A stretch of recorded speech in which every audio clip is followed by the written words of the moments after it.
Guitariste classique, voilà bien une profession qui semble a priori plutôt genrée. Un guitariste, c'est un instrumentiste de sexe le plus souvent masculin. Eh ben, pas toujours. Liat Cohen, c'est une guitariste et israélienne de surcroît. Elle est, je cite, l'une des vraies virtuoses de la guitare qui continue la grande tradition établie par le légendaire Andrés Segovia, transformant la guitare, instrument plutôt intime, en un instrument soliste pour les grandes salles de concert, tout en gardant les nuances délicates et chaleureuses de l'instrument. Liat donne des récitals dès l'âge de 14 ans. Lorsqu'elle s'installe à Paris, elle est la première guitariste à recevoir le prix Nadia et Lily Boulanger de la Fondation de France. Elle obtient le premier prix du Conservatoire de Paris. Invitée en 2003 au Mont-Saint-Michel en tant qu'artiste en résidence, elle transcrit pour la guitare des œuvres de Jean-Sébastien Bach et les enregistre sur l'album Liat Cohen joue Bach.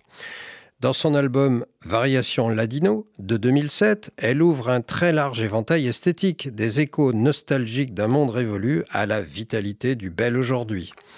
On se souvient aussi de sa magnifique interprétation du Kol Nidre du Canadien Sid Robinovich lors d'un concert en 2009 entièrement consacré à des œuvres inspirées par le Kol Nidre. Liat devient un personnage important pour la composition d'œuvres nouvelles pour la guitare par des compositeurs de premier plan.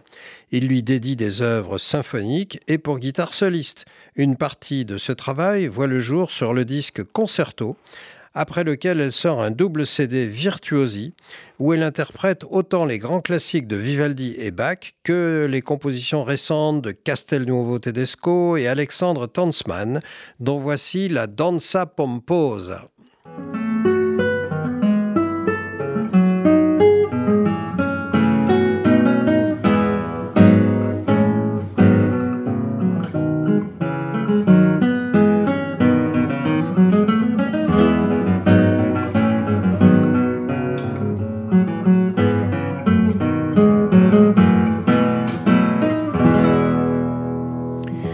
Dans ce répertoire exigeant, souvent accompagné par un quatuor à cordes, Liat Cohen fait véritablement découvrir une autre image de la guitare.